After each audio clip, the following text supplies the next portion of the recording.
Okay तो hello everyone, welcome back again. Niksha academy में एक बार फिर से आपका बहुत बहुत स्वागत करती हूँ। मैं दीक्षा वाजपेयी। आज के इस क्लास में अपन लोग डिस्कशन करने वाले हैं 17 मार्च यानी कि कोरोना से पहले जो पेपर्स हुए थे उसकी थर्ड शिफ्ट को। चलिए शुरू करते हैं बिना किसी देरी के साथ।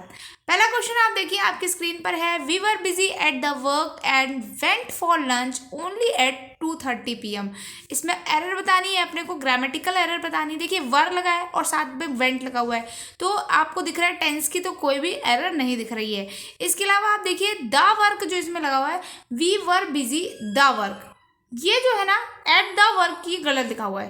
यहाँ पर केवल एट वर्क कर देते तो बढ़िया लगता, द वर्क लगाने की कोई नीड नहीं थी। तो यहाँ पर आप देख सकते हैं आर्टिकल का एरर है, फर्स्ट नंबर पे एरर आपको दिख गया है।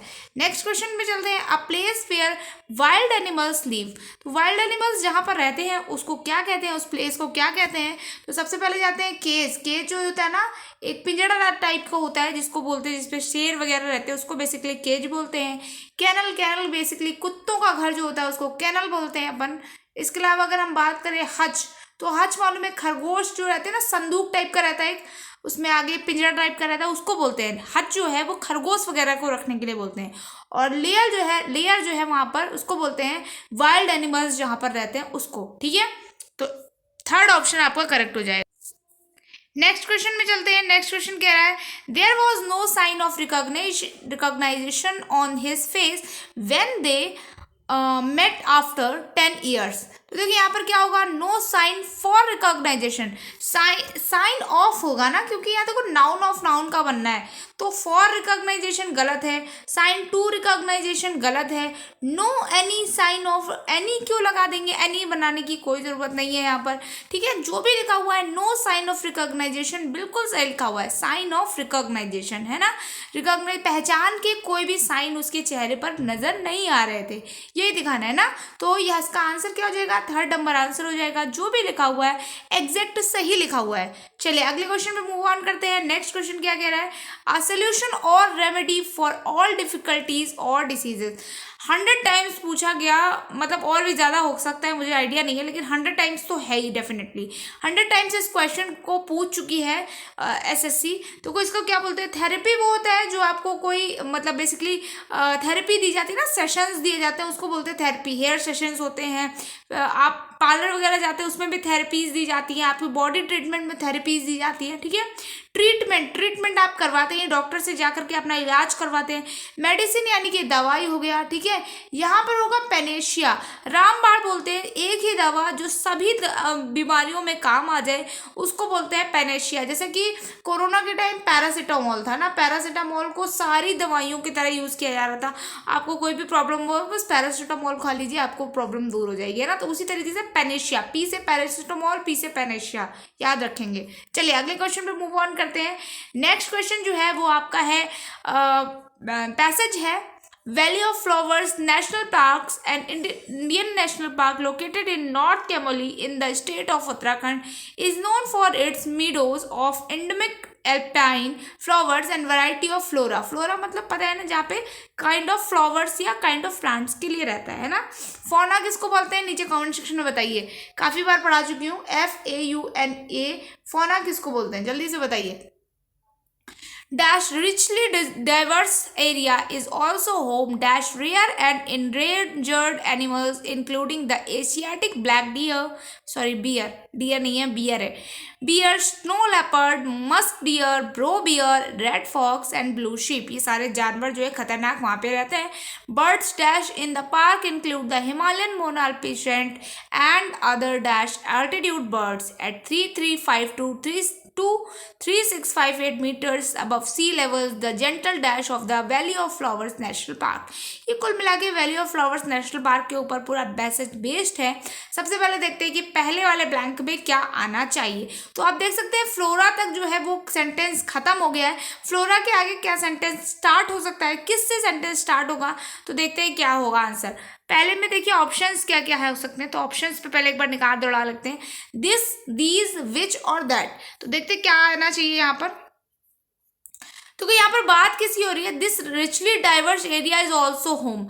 तो देखो यहाँ पर किसकी बात हो रही है, ये जो वैली ऑफ फ्लावर्स की बात हो रही है ना। तो क्या ये वैली ऑफ फ्लावर्स जो नेशनल पार्क है ये प्लूरल है, प्लूरल तो नहीं है ना, ये सिंगुलर एक प्लेस है। तो सिंगुलर एक प्लेस है तो अपन लोग जो है पहले तो प्लूरल वाले चीज़ों को हटा दीजिए, दीज को हटा दीजिए, ठीक है। इसके बाद में विच क्यों लगाएंगे, विच नहीं लगा सकते इसके लिए, ठीक है। अभी दैट या दिस, देखिए अभी जस्ट इसकी बात हुई है तो डेमोन्स्ट्रेटिव प्रोनाउन लगाने की तो कोई, सॉरी डेमोन्स्ट्रेटिव तो लगाने की कोई ज़रूरत है नहीं। तो यहाँ पर दैट भी नहीं आएगी, यहाँ पर क्या आएगा, दिस होगा, दिस रिचली डाइवर्स, ठीक है। ऑप्शन नंबर ए जो है इसका करेक्ट हो जाएगा। This richly diverse area is also home. अब किसका होम है जल्दी से बताना है अपना, नेक्स्ट क्वेश्चन को बताना है, सेकेंड वाले को। Home, home of rare and endangered animals, या होम इन, या होम टू। तो देखिए यहाँ पर डिफाइन करना है आपको कि होम टू होगा या होम ऑफ होगा, या देखिए यहाँ पर क्या पता, रेयर और इंडेंजर्ड एनिमल्स के लिए भी ये घर है ना, भी आया है ना, का नहीं है। यहाँ पर देखो ऑल्सो का मतलब भी हो गया, ठीक है। तो के लिए भी ये घर है, तो क्या होम इन आएगा, होम इन तो नहीं आएगा, होम विथ भी नहीं आएगा। अब ऑफ और टू में आप कंफ्यूज हो रहे होंगे। तो देखिए यहाँ पर एनिमल्स का घर है या एनिमल्स के लिए भी घर है, ये बताने की कोशिश कर रहा है ना। ऊपर वो बता रहे हैं कि पहले वहाँ पर प्लांट्स वगैरह हैं, ये सारी चीज़ें बता रहे हैं, बाद में वो बता रहे हैं कि एंडेंजर्ड एनिमल्स के लिए भी ये घर है। तो यहाँ पर टू आना चाहिए, होम टू, ठीक है। ऑफ हम तब लगाते हैं जब हम का घर बताने की कोशिश कर रहे होते ना। तो यहाँ पर अपने को बताना है home to rare and endangered animals, एक एनिमल्स का रेयर और एंडेंजर्ड एनिमल्स का भी घर है, कौन सा, ये जो नेशनल पार्क है ये उनका भी घर है, ठीक है। तो उनके लिए भी घर है, ठीक है। तो यहाँ पर ये बताना है। तो यहाँ पर फर्स्ट ऑप्शन हो जाए, लास्ट ऑप्शन हो जाएगा to rare and endangered animals. Next पे चलते हैं, नेक्स्ट थर्ड वाला देखते हैं क्या हो सकता है। Including the Asiatic bear, black bear, snow leopard, ये सारे हो गए। बर्ड्स, अब देखो बर्ड्स के बाद कौन सा आएगा, birds in the park include the Himalayan. तो कौन कौन सी बर्ड यहाँ पर देखो पाने का सेंस है कुछ, तो birds are found, birds finding, birds find, birds found. तो देखो आर फाउंड किसी के द्वारा तो फाउंड नहीं करी जा सकती है, तो पैसिव तो अपन नहीं बना सकते। बर्ड्स पाई जाती है ना, किसी के द्वारा नहीं पाई जा सकती, तो पैसिव बनाने का कोई सेंस नहीं है। यहाँ बनेगा तो जो बनेगा वो एक्टिव में ही बनेगा, लेकिन क्या बनेगा। तो ठीक है अब आगे बात करते हैं। यहाँ पर फाइंडिंग या फाइंड जैसा कुछ आ सकता है क्या, अभी आप देखिए ऊपर भी अगर हम बात करें तो देखिए फाइंड नहीं होगा यहाँ पर। फाइंड और फाउंड में क्या अंतर है जल्दी से बताइए। देखिए फाइंड यहाँ पर क्या हो गया, फाइंड तो यहाँ पे बिल्कुल नहीं आएगा। क्यों नहीं आएगा बताइए जल्दी से। क्योंकि इसलिए नहीं आएगा क्योंकि फाइंड मतलब तो खोजना हो गया, कोई चीज़ सर्च कर रहे हो आप जब उसको बोलते हैं फाइंड। लेकिन फाउंड क्या होता है, फाउंड जो है आपका कोई चीज़ जब आप पाते हैं, कोई चीज़ खोजते, फाउंड लगेगा यहाँ पर, है ना। Birds found in the park, पाई जाती हैं, है ना। यहाँ पर ये सेंस देना चाहिए कि बर्ड्स जो है वो यहाँ पर पाई जाती हैं, है ना। तो यहाँ पर क्या आ जाएगा, आर फाउंड होगा नहीं, फाउंड हो जाएगा, फोर्थ ऑप्शन हो जाएगा, फाइंडिंग भी नहीं होगा, ठीक है। नेक्स्ट क्वेश्चन पे चलते हैं। नेक्स्ट क्या कह रहा है, नेक्स्ट कह रहा है yes birds found in the park, यहाँ पर पाई जाती है, include the Himalayan, Monal peasant and other dash altitude birds, जो ऊंचाई पे रहते हैं वो भी बर्ड। तो कौन सी, एल्टीट्यूड से क्या होगा, एल्टीट्यूड से बताइए क्या होगा जल्दी से बताइए। फ्लाइट एल्टीट्यूड, फ्लाइट एल्टीट्यूड नहीं होगा, फार एल्टीट्यूड नहीं, सोरिंग एल्टीट्यूड नहीं, हाई एल्टीट्यूड, ऊंचाई पर, ऊंचाई वाले एल्टीट्यूड पर जो बर्ड्स पाई जाती हैं वो भी वहाँ पर मिलती हैं, देखने को मिलती हैं, ठीक है। तो हाई एल्टीट्यूड हो जाएगा, फोर्थ नंबर ऑप्शन इसका करेक्ट आंसर हो जाएगा। नेक्स्ट क्वेश्चन पे चलते हैं। नेक्स्ट क्या कह रहा है, eight 3,352 to 3,658 meters above sea level, the gentle dash of the Valley of Flowers National Park complements the rugged mountain wilderness of Nanda Devi National Park of the to the east। तो देखो यहाँ क्या होगा, scene, शोर, movement या फिर landscape. शोर मतलब जानते क्या होता है, शोर मतलब होता है किनारा, किसी चीज का किनारा होता है ना तो उसको बोलते हैं अपन शोर, ठीक है। सीन आपको मालूम ही है कि किसी चीज का चल रहा है उसको सीन, मूवमेंट भी आपको पता है। और लैंडस्केप, लैंडस्केप भी आप, लैंडस्केप जो होता है एक प्राकृतिक जो नज़ारा है उसको बोलते हैं लैंडस्केप, ठीक है। तो अभी देखिए यहाँ पे लास्ट वाले में क्या आएगा, इस ऊंचाई पर, अब सी लेवल से इस ऊंचाई पर, the gentle scene of the valley या जेंटल लैंडस्केप। देखो जो प्राकृतिक नज़ारा होता है ना उसको अपन लैंडस्केप बोलते हैं, ध्यान रखिएगा। सीन तो कोई भी हो सकता है ना, लेकिन यहाँ पर बेस्ट वर्ड जो आएगा वो लैंडस्केप आएगा। शोर किनारे की कोई बात हो नहीं रही है, और नेक्स्ट कौन सा था, मूवमेंट की भी कोई बात नहीं हो रही है, यहाँ पर प्राकृतिक नज़ारे की बात हो रही है, तो अपन यहाँ पर लैंडस्केप लाएंगे। ठीक है, लैंडस्केप हो जाएगा इसका राइट आंसर। ठीक है, 4th नंबर ऑप्शन। चलिए अगले क्वेश्चन की तरफ मूव ऑन करते हैं। अगला क्वेश्चन जो है वो आपका है, मुझे अपने आप को छोटा करना पड़ेगा। ओके, अगला क्वेश्चन जो है वो पैरा जंपलिंग का है। अब देखिए हैंस से और दिस इज द रीजन से, तो रीजन बताना पड़ेगा कौन सा रीजन है, इससे सेंटेंस स्टार्ट नहीं हो सकता, हैंस से भी स्टार्ट नहीं हो सकता। अब नेक्स्ट देखते हैं, यहाँ पर विटामिन का जिक्र किया गया, और विटामिन क्या है पहले उसके बारे में अपने को बताना पड़ेगा। प्रॉब्लम है इन एब्जॉर्प्शन ऑफ विटामिन, तो प्रॉब्लम कब फेस करेंगे, जब आप कोई इशू करेंगे। तो देखो डी वाले में क्या लिखा हुआ है, vitamin deficiency is not just caused by lack of vitamin in the diet. तो यहीं से सेंटेंस स्टार्ट होगा, क्योंकि आगे भी आप देख सकते हैं कि एब्जॉर्प्शन की बात करी जा रही है ना। तो डी से सेंटेंस स्टार्ट होगा। आप देखते हैं डी से कितने ऑप्शन है भाई साहब, डी से एक ही ऑप्शन है, D A B C. Answer करो, आगे बढ़ो। समझ में आया ना कैसे आप ऑप्शन एलिमिनेट कर सकते हैं। अगर आप 2 भी ऑप्शन एलिमिनेट कर पाते हैं ना, रियल यकीन मानिए आप बहुत ज़्यादा अच्छा स्कोर कर पाएंगे, क्योंकि वहाँ पर बहुत सारे ऐसे बच्चे जो ए से पढ़ना शुरू करेंगे, है ना। लेकिन आपको क्या देखना है, आपको कुछ इंपॉर्टेंट चीज़ें देखनी है और आगे बढ़ना है। ठीक है, चलिए अगले क्वेश्चन में बढ़ते हैं। Madhuri is bringing her sister's daughter after the death of child's parent. देखो ब्रिंग अप होता है ना, ब्रिंग अप का मतलब होता है पालन पोषण करना, तो यहाँ पर ब्रिंगिंग अप हो जाएगा। फ्रेज है, इसको याद करना पड़ेगा, इसके अलावा कोई तरीका नहीं है। यहाँ पर पालन पोषण करने की बात हो रही है, तो ब्रिंग अप हो जाएगा। अगले क्वेश्चन पे चलते हैं। एक्सेल, एक्सेल का मतलब होता है कोई चीज़ सांस बाहर ले लेना, एक्सेल, है ना। और इसका जस्ट उल्टा बनाना है, तो इसका जस्ट उल्टा इनहेल हो जाएगा। ठीक है, इनहेल। इंस्पायर, किसी को आप जब इंस्पायर करते हैं, किसी को अपनी बातचीत से, किसी भी चीज़ से अगर आप उसको मोटिवेट कर देते हैं, इंस्पायर कर देते हैं, तो उसको बोलते हैं इंस्पायर करना। एक्सपेल, आप जानते ही एक्सपेल क्या होता है। एक्सपेल आपको जॉब से किया जाता है ना, जब आप प्राइवेट जॉब कर रहे होंगे तो आपको एक्सपेल हो सकता है। ठीक है, निष्कासित किया जाना। और रेस्पाइट क्या होता है, रेस्पाइटरी टीम्स होती है ना, राहत देने वाली टीम्स, तो वही होता है रेस्पाइट। ठीक है, राहत देना। चलिए अगले क्वेश्चन पे मूव ऑन करते हैं। अगला क्वेश्चन है बाय एक्सलरेटिंग, मैं अपने आप को यहाँ कर देती हूँ, यहाँ बेस्ट है। By accelerating digestion and leveraging next generation technologies, the life insurance sector can double its dash to rupees 70 lakh crores, a study said। अब देखो यहाँ कुछ 70, अब देखो यहाँ पर कैसे पकड़ सकते थे आप चीज़ों को। 70 लाख करोड़ की बात हो रही है, यानी कि कुछ संपत्ति से रिलेटेड लेना देना है। अब देखो यहाँ पर क्या कर रहा है, can double its dash two, double होने की बात हो रही है। डबल क्या हो सकता है, क्या डबल फंडिंग हो सकता है। ठीक है, इट्स के बाद क्या आना चाहिए, यहाँ पर कुछ नाउन जैसा आना चाहिए, है ना।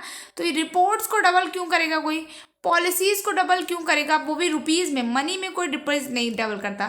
फंडिंग को भी नहीं करेगा। एसेट्स, एसेट्स का मतलब होता है संपत्ति, तो उसी की बात हो रही है, उसको डबल कर देगा रुपीज़ 70 लाख करोड़ में। तो इस टाइप से आप कभी कभी थोड़ा सा मेंटल दिमाग का इस्तेमाल करके चीज़ों को सही कर सकते हैं। ठीक है, मेंटल बोल गई क्या मैं, मेंटली मेंटली बोलना चाह रही थी। ओके, तो फिर से अपन लोग आ गए हैं पैरा जंबलिंग पे। ठीक है, इससे पहले वाला करा दिया ना मैंने, यस। तो पैरा जंबल पे आ गए हैं। देखिए यहाँ से स्टार्ट होगा just before the sacrifice, sacrifice करने के जस्ट पहले। तो भैया पहले पता होना चाहिए ना कि पहले उसने कौन सा सेक्रीफाइस किया, क्या किया, ये तो कुछ अपने को मालूम नहीं है। देखते हैं, once when travelling across a forest, इससे स्टार्ट हो सकता है। Since it was not acceptable, ये भी नहीं होगा, क्यों नहीं होगा भैया बताओ जल्दी से। सिंस से हम पहले स्टार्ट नहीं करते हैं, देखते हैं जब तक कि कोई और नहीं मिल जाए। ठीक है, the tribal priest decided to sacrifice the king to their god. देखो यहाँ पर भी सेक्रीफाइस की बात आई है, तो यानी कि उसने ये दिखा हुआ है इस सेक्रीफाइस, यानी कि डी के बाद जो है वो आपका ए आएगा। ये तो डेफिनेट हो गया। क्यों? क्योंकि देखो इस सेक्रीफाइस की बात की गई जस्ट बिफोर द सेक्रीफाइस, और पहले ये सेक्रीफाइस की बात करिए। अब ढूंढो सेंटेंस किससे स्टार्ट होगा। हम बी से सेंटेंस स्टार्ट कर रहे हैं क्योंकि वंस व्हेन वाज ट्रैवलिंग से हम स्टार्ट कर रहे हैं। तो बी से अगर हम स्टार्ट करें तो बी अपने को मिल रहा है, फिर डी के बाद ए भी मिल रहा है और लास्ट में सी सिंस भी मिल रहा है। यहाँ पे तो कंफर्म हो रहा है। बाकी में आप देख सकते हैं किसी के बाद डी के बाद ए आया, इसमें आया, लेकिन इसमें लास्ट में बी आ रहा है। तो बी वंस जो है वो पहले लास्ट में कैसे आएगा, ठीक है। तो इससे आप समझ सकते हैं कि थर्ड नंबर ऑप्शन सही हो जा रहा है। अगर आपको मेरी बात समझ में आई हो तो ठीक है, नहीं वीडियो रिवाइंड करके देख लो, ठीक है। चलिए नेक्स्ट क्वेश्चन में चलते हैं। नेक्स्ट क्वेश्चन कह रहा है GR wrote the research paper with the help of her tutor.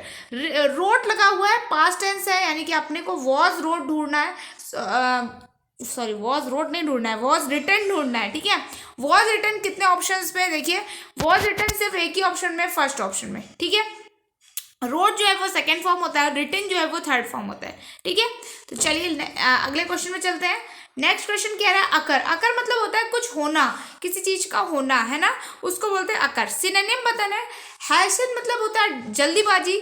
Hamper मतलब आपको पता ही है, किसी चीज का आपको हैम्पर मिलता ही है, गिफ्ट वगैरह। और एक हैम्पर होता है हिंडर, यानी कि बाधा डालना, है ना, ये किसी को रुकावट डालना, किसी चीज में रेस्ट्रिक्शन पैदा करना, वो भी हैम्पर होता है, ठीक है। यहाँ पर इसका राइट आंसर हो जाएगा हैपन। हैपन मतलब भी होता है अकर, कोई चीज होना, किसी चीज का होना, ठीक है। चलिए अगले क्वेश्चन में मूव ऑन करते हैं।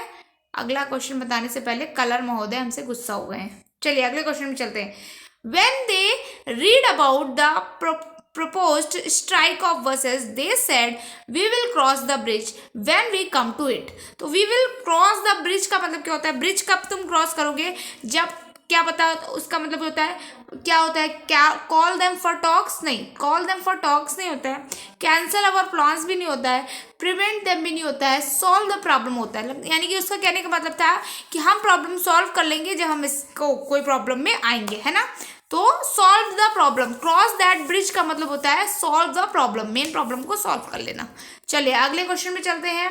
अगला क्वेश्चन है रिसाइलेंट। रिसाइलेंट मतलब पता है क्या होता है, फ्लेक्सिबल होना, है ना, बहुत ज्यादा लचीलापन होना, उसको बोलते हैं रिसाइलेंट, ठीक है, फ्लेक्सिबल, ठीक है। इसका सिनोनिम बताना है। लेजी मतलब सुस्त होता है, फ्यूरियस मतलब गुस्सा बहुत ज्यादा, बेसलेस जिसका बेस ही ना हो, सफल हो जाएगा। सफल का मतलब भी होता है लचीला होना, फ्लेक्सिबल होना। चलिए अगले क्वेश्चन में चलते हैं। Carrots and sweet potatoes were air drop for animals starving during the tragic bush fires in Australia. Australia में आगजनी के दौरान जो है कैरेट्स और स्वीट पोटैटोज जो है वो एनिमल्स के खाने के लिए दी जाती थी। तो देखो वर के बाद मैंने बताया, या तो वर के बाद आप ING लगा दो या फिर पास्ट फॉर्म लगाओ। एयर ड्रॉप कैसे लगाओगे, एयर ड्रॉप्ड होना चाहिए ना, तो देखो वर एयर ड्रॉप्ड होगा, ठीक है।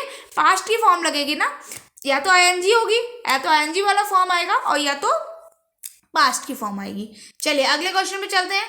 Back in saddle. Back in saddle का मतलब आप नीचे आराम से खड़े थे, घोड़ा यहाँ पर था, उसका सैडल मतलब पता है, जब आप घोड़े पे बैठते हैं तो जो सीट होती है उसको सैडल बोलते हैं। तो वो जो सैडल पे आप वापस चले गए, यानी कि इसका मतलब क्या होता है, अपने काम पे वापस जाना है, यानी कि रिज्यूम ड्यूटी, अपनी ड्यूटी को वापस ज्वाइन कर लेना, ठीक है। तो बैक इन सैडल का मतलब होता है रिज्यूम ड्यूटी। 21st में चलते हैं। एक्सपर्ट सेड दैट, और छोटा करना पड़ेगा क्या, yes. Expert said that several steps were being लगा है तो आर बीइंग ढूंढना है। आर बीइंग कितने ऑप्शन में है, tell me that. Are being सिर्फ एक ऑप्शन में है, फर्स्ट वाले में। कुछ मत देखो, बस आर बीइंग देखो, आगे बढ़ो। डायरेक्ट से इनडायरेक्ट या इनडायरेक्ट से डायरेक्ट बनाते समय, देखो डायरेक्ट से इनडायरेक्ट बनाते हुए सारे प्रेजेंट को पास्ट कर देते थे, यहाँ पे उल्टा करना है तो पास्ट को प्रेजेंट कर देना है, बस आंसर हो जाएगा, है ना। No matter what that the mother did the baby didn't stop crying. तो देखो वॉट और दैट दोनों एक साथ कैसे आ सकते हैं, वॉट का वैसे भी कोई एंटीसीडेंट नहीं होता, तो वॉट दैट नहीं होगा एक साथ, फर्स्ट ऑप्शन में गलती है। चलिए अगले क्वेश्चन में बात करते हैं। स्पेलिंग एरर बतानी है। डेनाउंस की स्पेलिंग सही लिखी हुई है, सिस्टमैटिक की स्पेलिंग गलत लिखी हुई है। सिस्टमैटिक होता है, सिस्टमैटिक, MATIC, हर चीज को सिस्टम से करना, दैट मीन्स सिस्टमैटिक। कॉम्बिनेशन आपको पता ही है, एसर्टेन की स्पेलिंग भी सही है। नेक्स्ट चलते हैं। करेक्ट स्पेलिंग बतानी है। कैप्रिशियस की स्पेलिंग बिल्कुल सही लिखी है। कमेंट सेक्शन में बताओ कि कैप्रिशियस मतलब क्या होता है। मैं कमेंट में आंसर पूछती हूँ यार, तुम लोग रिप्लाई नहीं करते तो बहुत गलत बात है। बताओ जल्दी से कैप्रिशियस मतलब क्या होता है, ठीक है। एवलांचे मतलब पता है क्या होता है, हिमस्खलन होता है, बर्फ जो स्लाइड होकर गिरती है उसको बोलते हैं। इसकी स्पेलिंग गलत है, एवलांचे होता है, ठीक है, एवलांचे होता है, ठीक है, LANCHE होता है। कॉम्प्लासेंट की स्पेलिंग भी गलत है, कॉम्प्ला ये जो एस लगा है इसकी जगह सी होता है। एक्सटेसी होता है परम सुख, ठीक है, बहुत ज़्यादा एक्सट्रीम हैप्पीनेस की प्राप्ति होती है, उसको बोलते हैं एक्सटेसी, ठीक है, एक्सटेसी। चलिए अगले क्वेश्चन में चलते हैं। प्रिम, प्रिम का मतलब पता है क्या होता है, जो बहुत ही एकदम प्रॉपर बंदा होता है, हर चीज फंक्शन से करना चाहता है, कुछ भी उसको इरेगुलर नहीं पसंद होता है, उसको बोलते हैं प्रिम। इसका एंटोनियम बताना है, प्रिंसिपल तो इसका एक तरीके से सिनोनिम ही हो जाएगा, इंटेलेक्चुअल भी इसका एक तरीके से नहीं होगा, मैच्योर तो मैच्योर होना होता है, डिसहेबल्ड होता है। डिसहेबल्ड पता है क्या होता है, जो बिल्कुल वेरी अनटाइडी, मतलब टाइट, बहुत ही गंदा संदा है ना, उसको बोलते हैं डिसहेबल्ड, ठीक है। आज के पेपर के लिए इतना ही। अगर आपको सेशन अच्छा लगा हो तो वीडियो को लाइक ज़रूर करें, सेशन को सब्सक्राइब भी चैनल को सब्सक्राइब भी करें, और साथ ही साथ अपने दोस्तों के साथ शेयर करना भी ना भूलें। मिलते हैं नेक्स्ट वीडियो में, till then bye bye, take care, अपना ख्याल रखें। और अगर आप इन वीडियोज़ को एक साथ देखना चाहते हैं तो मैं एक कॉम्बिनेशन वीडियो भी इसमें डालने वाली हूँ, तो आप उसको भी इंजॉय कर सकते हैं। मिलते हैं नेक्स्ट वीडियो में, टिल देन बाय बाय।